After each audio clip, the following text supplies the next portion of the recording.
सुंदर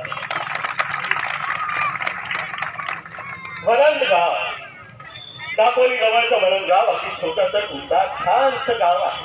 निसर्गरम्य ठिकाण आहे, टुमदार झाडं आहेत. त्या माहेराला मी सोडून जाऊ का? पण काय बोलणार, लहान मुलांचं कोणी मनावर घेतं, लहान मुलांचं कोणी ऐकतं. त्या रमानं आपल्या भावंडांचा हात धरला आणि धरली ती मुंबईची वाट. मुंबईची वाट धरली. रमा ही मुळातच कष्ट करणारी, काम करणारी, कष्टाळू वृत्तीची, काम करण्यासाठी सतत प्रयत्नशील राहिलेली अशी ती कोणाला नको होती. आपल्या दोन भावंडांसह रमा कधी काकांकडे कधी मामांकडे अशी राहत होती. रमा हळूहळू मोठी होत होती आणि एके दिवशी धोत्रेंच्या दारावर थाप पडली. रमानं दरवाजा उघडला. 6 फूट उंचीचा पिळदार मिशांचा असा तो देहयष्टी असलेला तो माणूस समोर उभा होता. रमानं पाहिलं, म्हणजे धोत्रे आहेत का घरात? जी नाही, येतील एवढ्यात, तुम्ही बसा. तिने पाणी आणून दिलं. त्या माणसाने रमाचं नीट निरीक्षण केलं, खालून वरपर्यंत. ही पोरगी कशी आहे, काय, कशी चालते, कशी बोलते. आणि तेवढ्यात धोत्रे दारात येऊन उभे राहिले.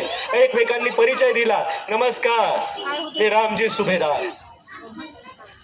माझ्या मुलासाठी मुलगी बघायला आलोय, तुमच्याकडे मुलगी असं कळलं. धोत्रे म्हणाले, हीच ती मुलगी. मुलगा काय करतो? मुलगा आता मॅट्रिकच्या वर्षाला आहे, शिकतोय.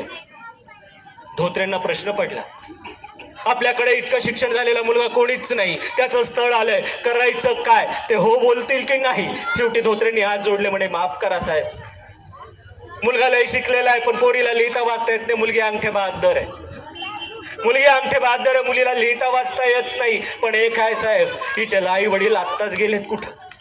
7 वर्षाची होती आई आणि लगेच पाठोपाठ बाप गेला. पोरगी अनाथ आहे, काय करणार? पदरात घेता आली तर घ्या. सुभेदारांना ही गोष्ट कुठेतरी मनाला भावली. कारण भीमाचं आहे, म्हणजे भीमाच्या आईचं सुद्धा, भीमा 5 वर्षाचा असताना निधन झालं होतं. रामजी सुभेदारांना वाटलं दोघांनाही आई नाही, दोघंही एकमेकांना समजून घेतील, उमजून घेतील, दोघाही एकमेकांचे आई बाप होतील. आणि त्यांनी लग्नाला होकार भरला. तशी रमा शिडशिडीत होती, बारीक होती. रमा शिडशिडीत होती, बारीक होती. पण कोणाला वाटलं नव्हतं की इतक्या शिकलेल्या मुलाची ती पत्नी होईल म्हणून. सगळ्या चाळीतले लोक म्हणायचे, रमाचं भीमाचं लग्न ठरलं, रमाचं भीमाचं लग्न ठरलं. अरे ही रमा आवडली कशी काय सुभेदारांना काय माहिती?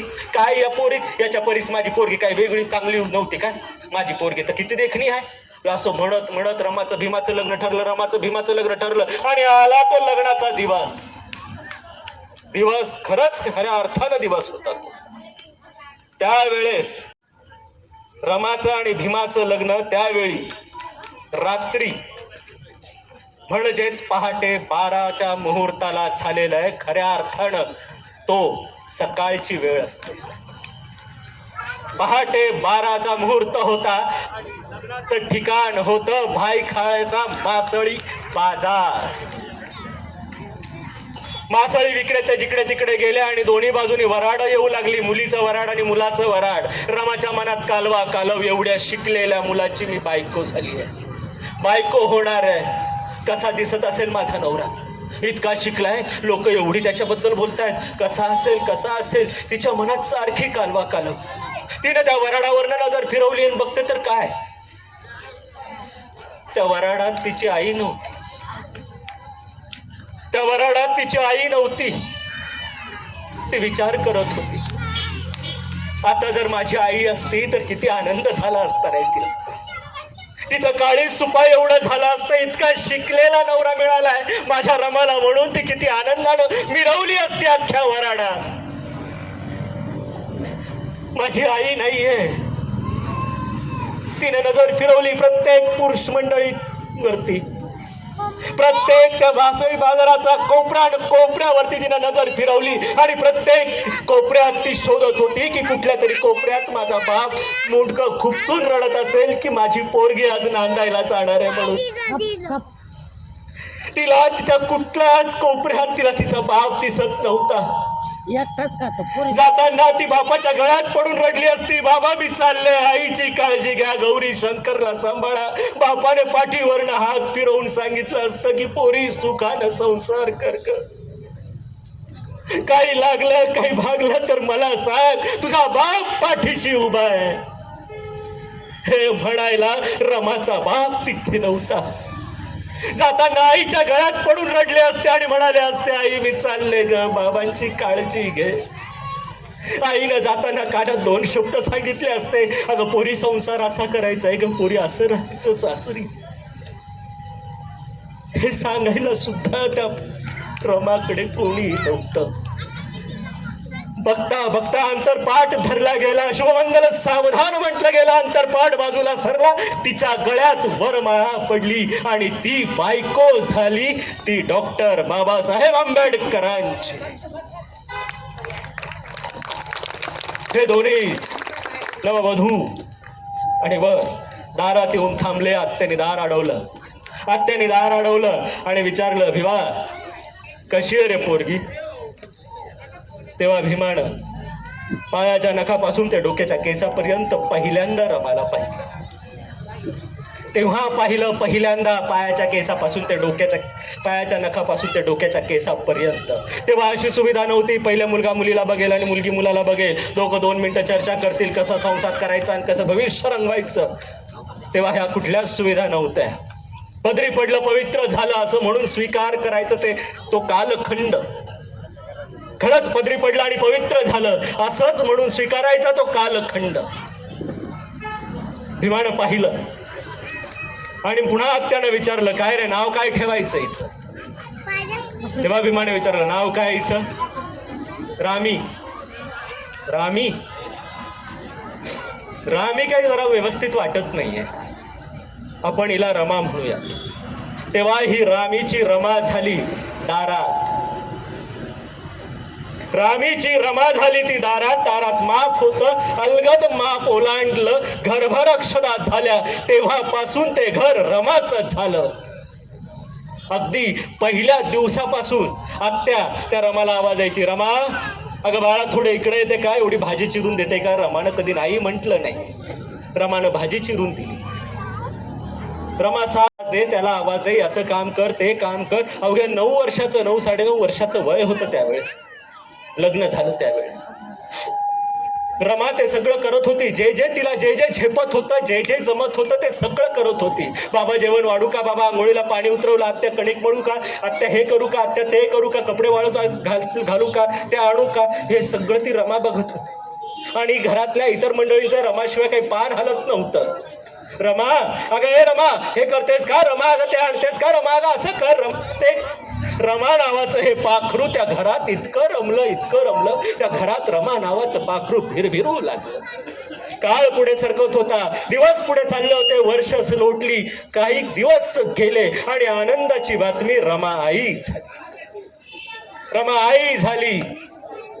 तिथे भीमाई मॅट्रिक वगैरे पास होऊन व्यवस्थित जरा हे झाला होता, पुढच्या शिक्षणाच्या तयारीसाठी त्याचा प्रयत्न चालू होता. रमा आई झाली आणि भीमा आणि रमा दोघं गप्पा मारत बसले.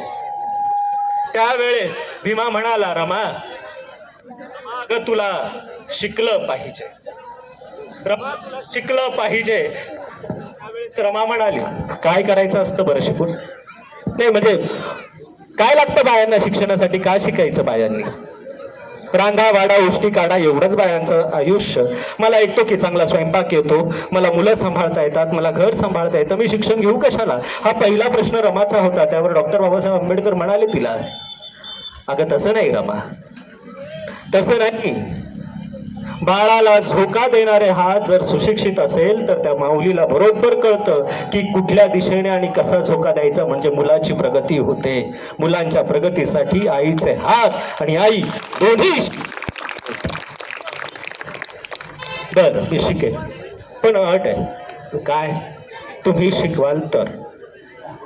साहेबांनी तेव्हा होकार भरला. वेळ नव्हता पण साहेबांनी होकार भरला आणि रमाचं जसं जमेल तसं त्यांनी लिखाण वाचन सुरू केलं. रमाला लिहिता वाचता येत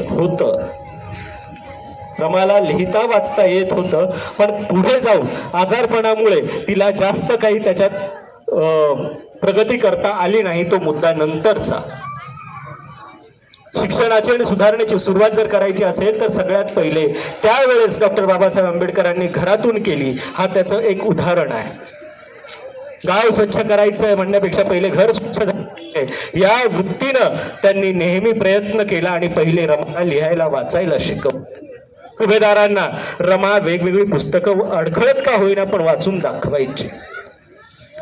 बाबासाहेब आंबेडकरांनी पुढे शिकावं, भीमाने खूप पुढे शिकावं असं सुभेदारांना वाटत होतं. पण ठरलेल्या करारानुसार डॉक्टर बाबासाहेब आंबेडकरांना बडोद्याला नोकरीला जावं लागलं होतं आणि सुभेदारांना हे मान्य नव्हतं. सुभेदारांचं म्हणणं होतं की माझ्या मुलानं खूप शिकावं, या जगातलं सगळं ज्ञान त्याने घ्यावं, इतकं ज्ञान घ्यावं की भल्या भल्यांनी त्याच्या पुढे नतमस्तक व्हावं. पण भीमा नोकरीला गेला आणि सुभेदारांना हे पटलं नाही. त्यांनी अंथरूण धरलं, त्यांचं आजारपण वाढत गेलं. शिकला पाहिजे माझा भीमा, शिकला पाहिजे असं म्हणत होते ते.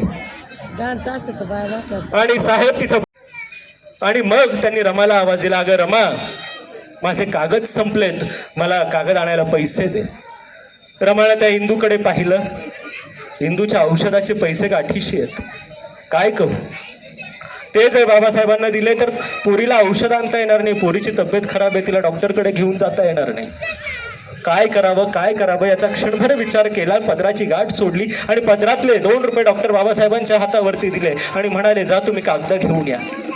डॉक्टर बाबासाहेब आंबेडकर कागद घेऊन आले. रात्रभर काहीतरी त्यावरती लिहत बसले. सकाळी चला काम पूर्ण झालं म्हणून पोरीशी खेळायला गेले तर पोरगी मरून पडली. त्यांनी आवाज दिला, रमा आतून बाहेर आली, खाली मान घातलेली, थरथर कापत होती. डॉक्टर बाबासाहेब आंबेडकरांनी विचारलं, काय झालं? पोरगी उठत का नाहीये? साहेब, पोरगी काल आजारी होती. मग आजारी होती तर औषध आणायचं होतं, मला सांगायचं होतं, मी काहीतरी केलं असतं. तुझ्याकडे होते ना पैसे? साहेब, होते पैसे, पण तुम्ही काल कागद आणायला घेतले. अगं मग मला सांगायचं ना, मी नसते आणले कागद, काय झालं असतं? अगं त्या औषधाने माझी पोरगी वाचली असती रमा. त्यावर रमा काय म्हणाली माहितीये? साहेब, त्या औषधानं माझी एकटी पोरगी वाचली असती, पण तुम्ही लिहिलेल्या कागदानं हे कोटी लोक वाचतील, त्या कोटी लोकांसाठी माझी 1 कोटी गेली तर साहेब. ही होती रमा. 5वं मरण पोटच्या पोराचं. साहेबांना कळून चुकलं, आपण काही साध्या सुध्या पोरीशी लग्न केलेलं नाही, आपण एका वादळाशी लग्न केलेलं आहे. हे वादळ आपल्या पाठीमागं घोंगावतंय ना, तर आपल्याला पळावं लागणार आहे. पळ भीमा, पळ, तुला शिक्षण घ्यायचंय. सारखं ते घोंगावतंय वादळ आपल्या पाठीमागे. भीमानं पुन्हा परदेशी जायची तयारी केली. इथे रमा बाळंतपणाला होती. रमानं थांबवलं नाही. कसं होईल माझं बाळंतपण, लहान पोरग, मी कसा करू संसार, काय करू, कोणाकोणाचं बघून, काय बघून, कधी विचारलं नाही. साहेब परदेशी निघून गेले आणि इथे पुन्हा रमाच्या आयुष्यात तेच 18 विश्व दारिद्र्य आणि संसार. प्रमाणपत्र पाठवलं, साहेब तुम्ही सुखरूप पोहोचलात, बरं झालं, सगळं व्यवस्थित चाललंय साहेब, जे जमेल ते करतंय साहेब. पण एक गोष्ट सांगायची राहिली. म्हणजे कोणती रमा? साहेब, आपला मुलगा गंगाधर आजारी होता, डॉक्टरकडे घेऊन गेले. डॉक्टरांना खूप विनवणी केली, अहो माझं पोरगा आजारी आहे, बघा त्याच्याकडे, काहीतरी करा त्याच्यासाठी. तेव्हा डॉक्टर म्हणाले, बाई मागची 5 रुपये बाकी आहे, ती टाक आधी, तेव्हा हात लावतो पोराला. साहेब, डॉक्टरने पोराला हात लावला नाही हो. घरी येता पोरगा हातातच उडदाच्या पापडावानी मेलं साहेब. हातातच उडदाच्या पापडावानी वातड होऊन मेलं साहेब. त्याला गुंडाळायला पांढरा कपडा आणायला पण पैसे नव्हते. साडीचा पदर फाडला, त्यात गुंडाळला, जमिनीत पुरलं, कोणी उकरू नये म्हणून वरतून काट्यानं साहेब, म्हणून वरतून काट्यानं झाकलंय. साहेब, काळजी करू नका, रमा आहे तुमच्या पाठीशी. 6वं मरण पोटच्या पोराचं. साहेबांना कळून चुकलं. आपल्याला खूप करायचंय, खूप सोसायचंय, खूप सहन करायचंय. आता रमा ही काही एका मुलाची आई राहिलेली नाहीये.